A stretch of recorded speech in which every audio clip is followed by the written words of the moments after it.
pada dasarnya kami pelaku usaha pertambangan ya, mineralan batu bara yang juga merupakan kontraktor pemerintah itu kita pasti mendukung ya segala kebijakan pemerintah.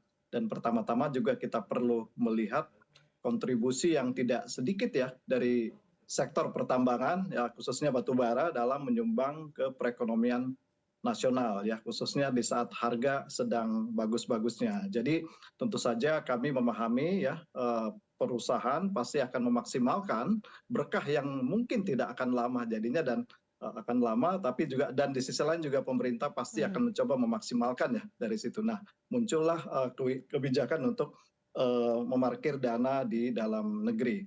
Nah, bagi kami di Asosiasi Pertambangan Batubara kebijakan tersebut bukanlah hal yang baru ya dari Bank Indonesia kalau nggak salah dari 2012 dan 2014 ada peraturan Bank Indonesia yang mewajibkan. Namun kebijakan yang ditetapkan pemerintah dalam peraturan pemerintah yang baru nanti ini memang lebih tegas ya untuk aturan memarkir dana di dalam negeri. Nah, kami melihatnya banyak anggota kami yang telah mematuhi kebijakan tersebut.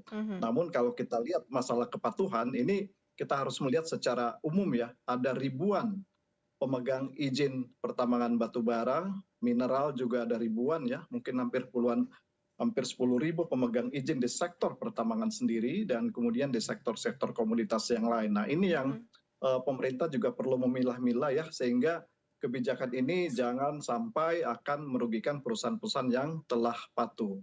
Nah, kembali lagi ke operasional perusahaan. Mungkin persepsi yang di masyarakat berkembang ya, melihat perusahaan-perusahaan ekstraktif, pertambangan yang menikmati harga tinggi ini mereka dari penerimaan dari ekspor ini mereka seakan-akan menimbun atau menyimpan di luar negeri. Tapi kalau kita melihat, sebagian besar komponen biaya operasional perusahaan pertambangan itu dalam US dollar. Pertama, kita sebelum mengekspor, kita harus membayar royalti. Dan sekarang royalti batubara ya dalam hal ini itu sudah dinaikkan ya, bahkan tertinggi 28%.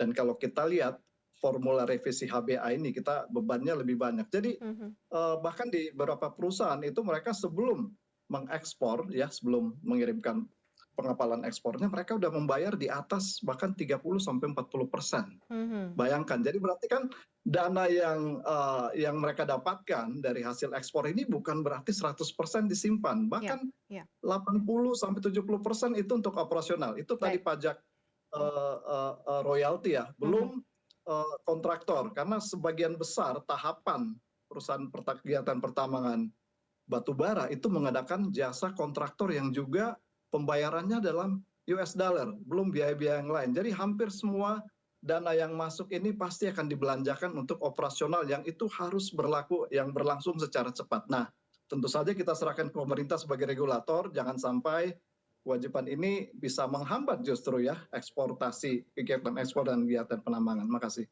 Baik, kalau dari Anda Pak Raden seperti apa Anda melihatnya di mana pemerintah memberlakukannya per hari ini begitu ya?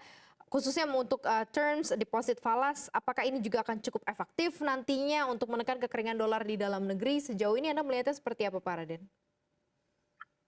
Pertama saya ingin menjelaskan dulu tadi apa yang disebutkan itu.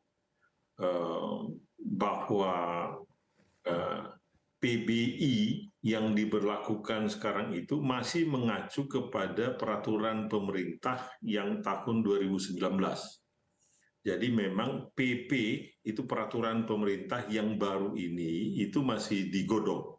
Mungkin dalam waktu dekat ini selesai, itulah nanti yang menjadi pegangan atau dasar untuk membuat PBI yang nanti yang mungkin akan terjadi perubahan. Ya.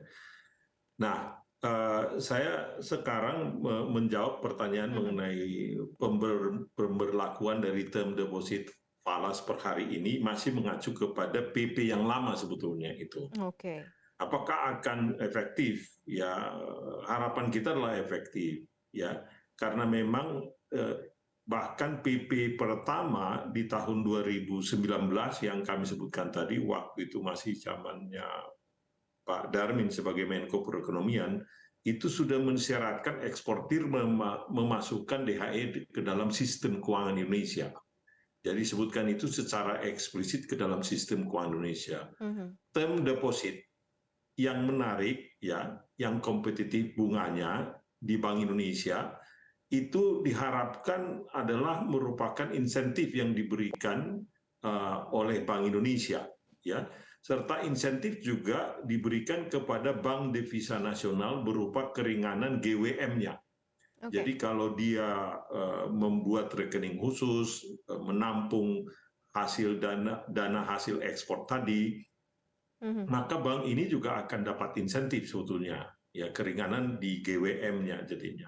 Jadi apa yang dikatakan Ibu Sri Mulyani tadi dan juga Pak Peri itu, mereka memberikan insentif seperti ini.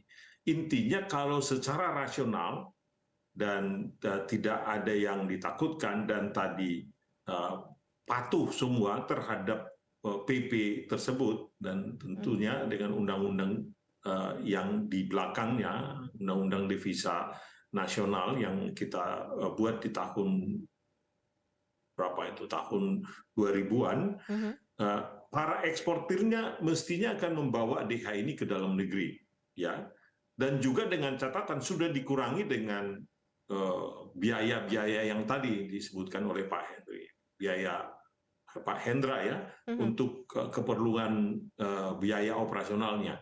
Jadi intinya ini akan menambah likuiditas US dollar. Ya, itu pengalaman ini juga kita lihat terjadi di Thailand dan di Malaysia pada saat mereka menerapkan hal seperti ini.